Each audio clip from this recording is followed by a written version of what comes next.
Is that good? Yeah. All right. Ready? Ready. When I was 6, my dad bought me my first camera. I mostly use it to take blurry pictures of our furniture, backlit photos of my cats, and a lot of pictures of our TV for some reason. The point is, for as long as I can remember, I've been obsessed with recording things. I don't know if it's the excitement of capturing a moment, or if my tiny brain just liked the sound of the shutter click, but something about cameras has always been exciting to me.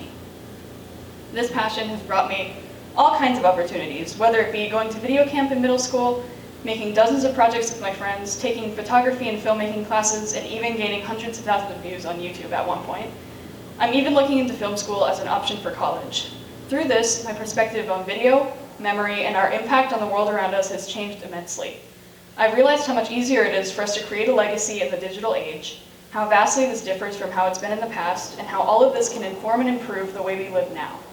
None of this would have been possible without my community here in Bow. So for my senior project, I wanted to create something that would make my peers feel as important as they've made me feel. So I decided to try and make a video commemorating the class of 2022. In order to do this, I reached out to my classmates as well as looking through my own collection of videos to try and gather enough footage to craft a narrative of our entire lives. What I quickly found is that it's hard to even fathom how much footage exists of the people around us. I'd expected to be begging people for videos, struggling to find enough to fill even 5 minutes.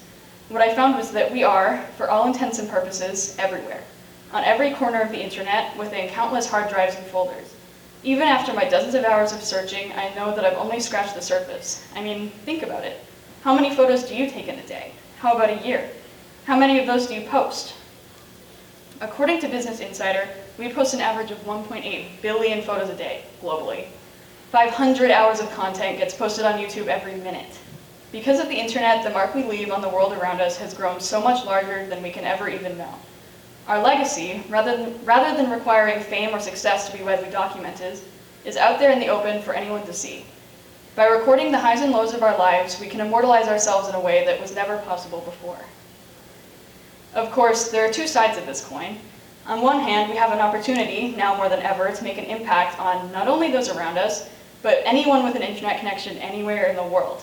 On the other hand, knowing that everything you ever do very well may exist for everyone to see forever is quite a burden for anyone to take on, especially young people like my classmates and I.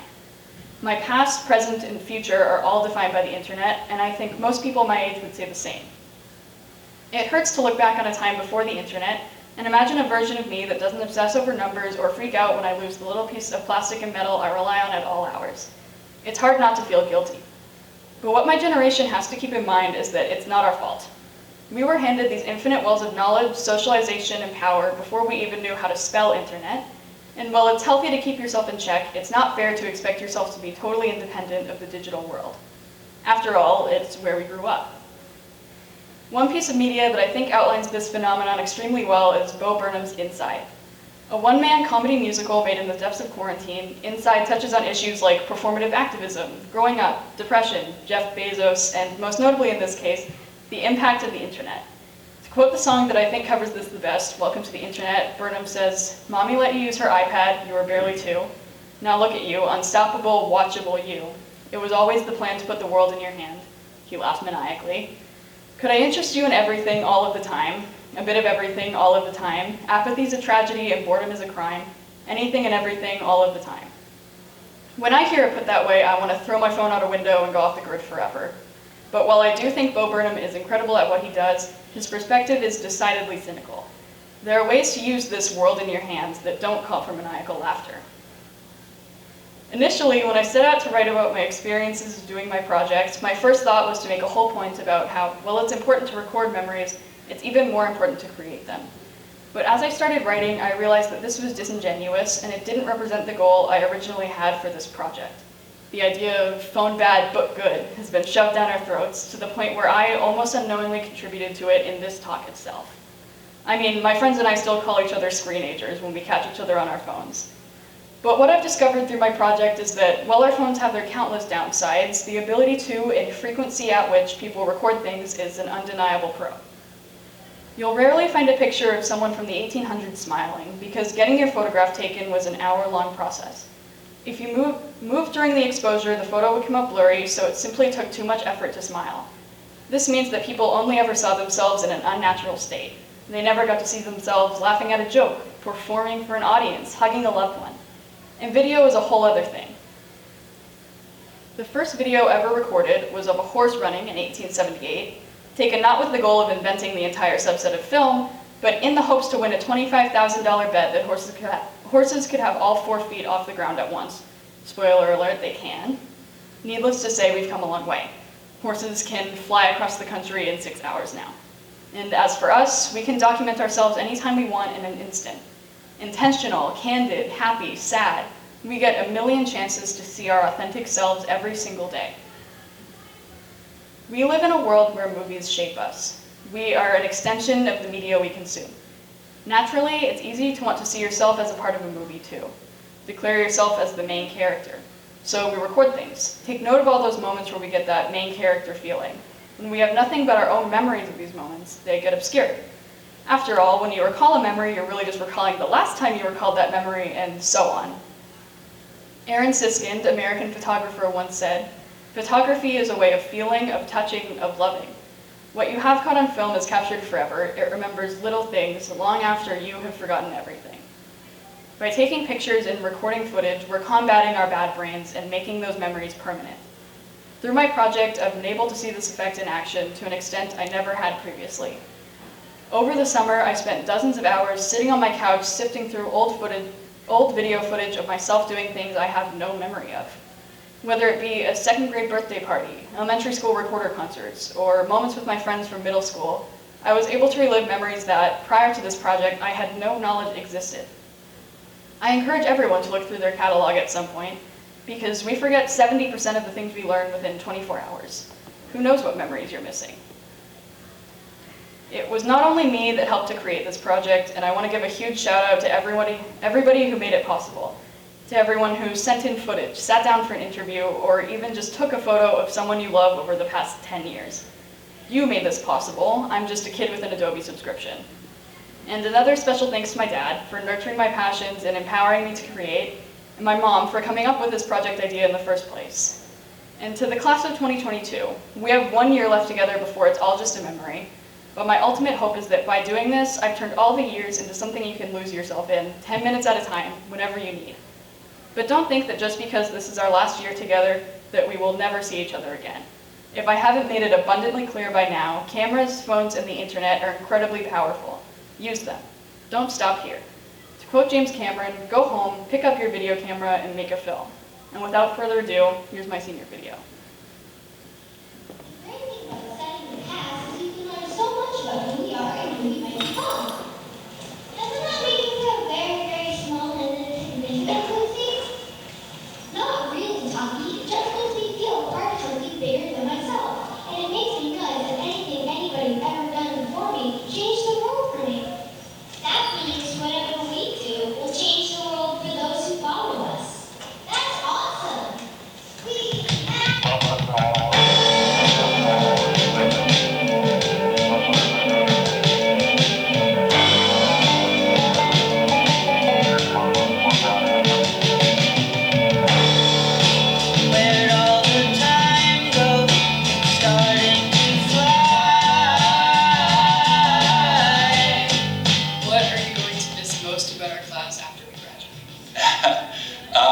With every class, you just miss their personality and their charm.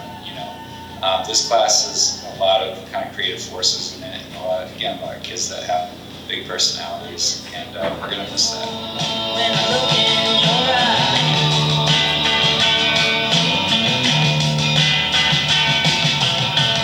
eyes. What was it like being able to watch our class grow over several years? That was really cool.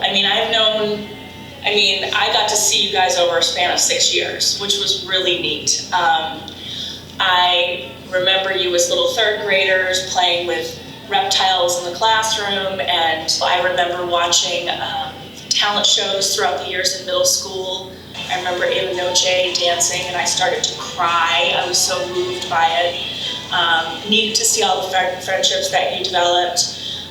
It was just, your class was really special to me because you were the last class I had in elementary school before I moved to the middle school, and it was neat just to sort of have that bond and get to work with all of you in different ways. I know I taught many of your math classes, and it was just neat to see how much you all grew, and as students, but as people as well.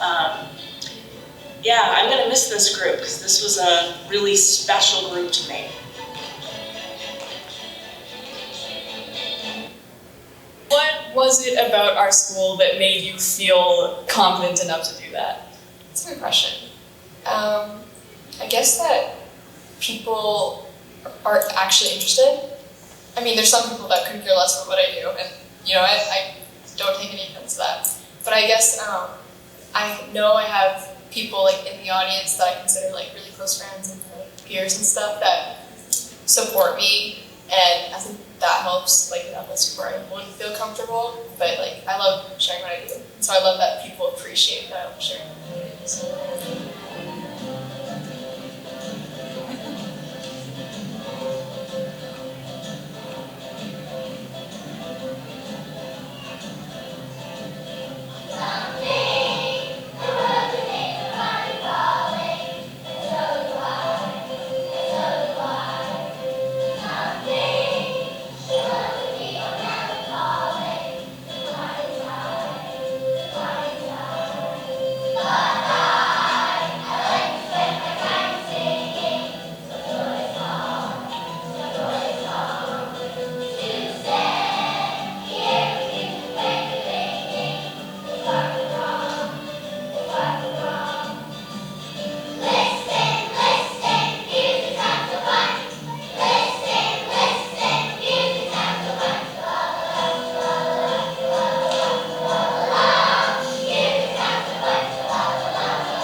What was something about our school that was like different than your old school? People were a lot more welcoming. It was very interesting seeing how there weren't as many like cliques. It was kind of like everybody's friends with multiple friend groups, and all those friend groups kind of combine. And then definitely the teachers are so nice here and are always willing to help everybody. And there's a lot of opportunities too that I feel like you can't get at a lot of other schools, which is nice because since our school is so small, but we still like have the resources, you get a lot of opportunity to actually participate. What do you think makes the class of 2022 different from other classes? Well, I could go on and on. I think that, that shows through like our Spirit Week. We used to be really bad with Spirit Week. Like our grade was very divided and everyone was kind of lazy. And after, I think it was sophomore year, and seeing everyone come together for the hallway was like really uniting. And I think that now we're more united than we were like ever before. And we're kind of like, I don't want to say like a group, but like everyone helps everyone now when it comes to like Spirit Week and stuff. So that was really nice to see. And I think that differs from the grades. I think grades don't have that kind of like bond over like, you decorate the hallway, you take the decorations now. So We're so competitive now after being robbed. We're like, well, that'll never happen. Didn't we get like 4th that year?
doing?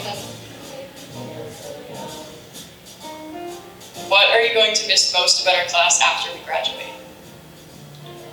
I've gotten to know so many of you real well. That I'm gonna miss so many of you. You've been great throughout the 3 years, and it's unusual that I have the kids for 4 years like I'm gonna have with your class in French. And just getting to know some of you so well. As a class advisor in the past, I wouldn't have gotten to know as many students as I have being a class advisor, and that's been really great. When you get to know a class and they show you just as much support as you show them, that's a huge bond that kind of lives with you, and you hope that that will continue with other classes as well, but that's a special bond that you have with that class. So, you know, the rapport that we all have with you guys, that's what I'm gonna miss, definitely.